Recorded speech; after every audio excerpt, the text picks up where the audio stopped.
Hello friends, இன்னைக்கு நம்ம ஆட்டு ஈரல் ஃப்ரை ஈஸியாகவும் டேஸ்டியாகவும் ஒரு 10 நிமிஷத்துக்குள்ளலாம் எப்படி ரெடி பண்ணுறதுன்னு பார்க்கலாம்.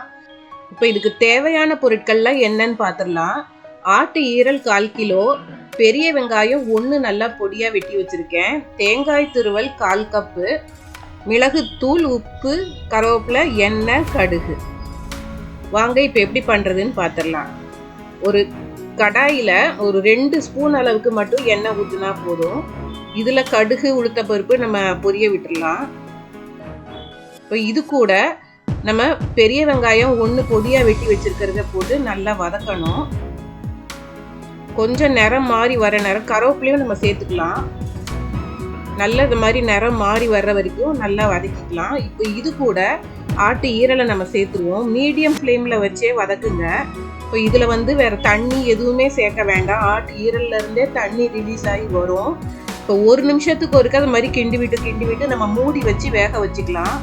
இந்த மாதிரி ஒரு 5 நிமிஷம் நல்லா வேக வச்சதுக்கப்புறம் பாருங்கள், இந்த மாதிரி கிண்டி விட்டுக்கணும். ஒரு 1 நிமிஷத்துக்கு கேப்பில் கிண்டி விட்டுக்கோங்க.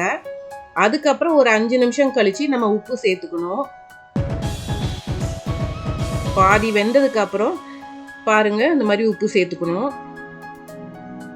ஒரு 1/2 டீஸ்பூன் கல்லுப்பு சேர்த்துருக்கேன். இப்போ திருப்பியும் ஒரு 1 நிமிஷத்துக்கு கேப்பில் ஒரு 2 தடவை நம்ம கிளறி விட்டு வேக விட்டுக்கலாம். பாருங்கள் எவ்வளோ தண்ணி ரிலீஸ் ஆகிருக்குதுன்னு. இந்த தண்ணி நல்லா வத்தணும்.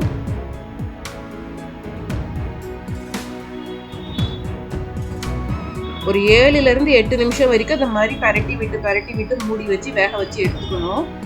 அதுக்கப்புறம் ஒரு 8 நிமிஷத்துக்கு அப்புறம் நீங்கள் பார்த்தீங்கன்னா நல்லாவே தண்ணி இதை மாதிரி வத்தி வந்திருக்கும். தண்ணி ஓரளவுக்கு நல்லா வத்துனதுக்கப்புறம் மிளகுத்தூளை நம்ம சேர்த்துக்கணும். இப்போ மிளகுத்தூளை நல்லா பரட்டி ஒரு 1 நிமிஷம் இல்லை 2 நிமிஷம் நல்லா வதக்கி விட்டுட்டு நல்லா தண்ணி வத்தினதுக்கப்புறம் தேங்காய் பூ தூவி நம்ம இறக்க வேண்டியது தான். ரொம்ப ஈஸி இது செய்யறதுக்கு, டேஸ்டியாக இருக்கும். இது ஒரு ரச சாதம், சாம்பார் சாதம் எல்லாத்துக்கும் ஒரு மேட்சிங்காக இருக்கும். குயிக்காக செய்யக்கூடியது, ஈஸியாக செய்யக்கூடியது. அது மட்டும் இல்லை, ரொம்ப ஹெல்தியானதும் கூட. பாருங்கள், இந்த மாதிரி அழுத்தி பார்த்தோன்னா நல்லா வெந்திருக்கும், 2ஆ உடையும். அதுக்கு மேலே ரொம்ப வேக விட்டுறாதீங்க. ஈரல் வேகிற டைம் அந்த 7லேருந்து 8 நிமிஷம் தான். அதுக்கு மேலே நீங்கள் வேக வச்சிங்கன்னா ரப்பரி ஆகிடும், ஹார்டாகிடும். இப்போ பாருங்கள், அருமையான ஒரு ஈரல் ஃப்ரை ரெடி ஆகிடுச்சு. தேங்காய் தூவி இறக்க வேண்டியது தான். இப்போ இதே மாதிரி நீங்களும் ட்ரை பண்ணி பாருங்கள், உங்களுக்கும் ரொம்ப பிடிக்கும். இப்போ இதே மாதிரி வேற ஒரு நல்ல ரெசிபியோட உங்களை அடுத்த வீடியோவில் சந்திக்கிறேன். எங்கள் சேனலை லைக் பண்ணுங்கள், ஷேர் பண்ணுங்கள், சப்ஸ்கிரைப் பண்ணுங்கள். தேங்க்யூ.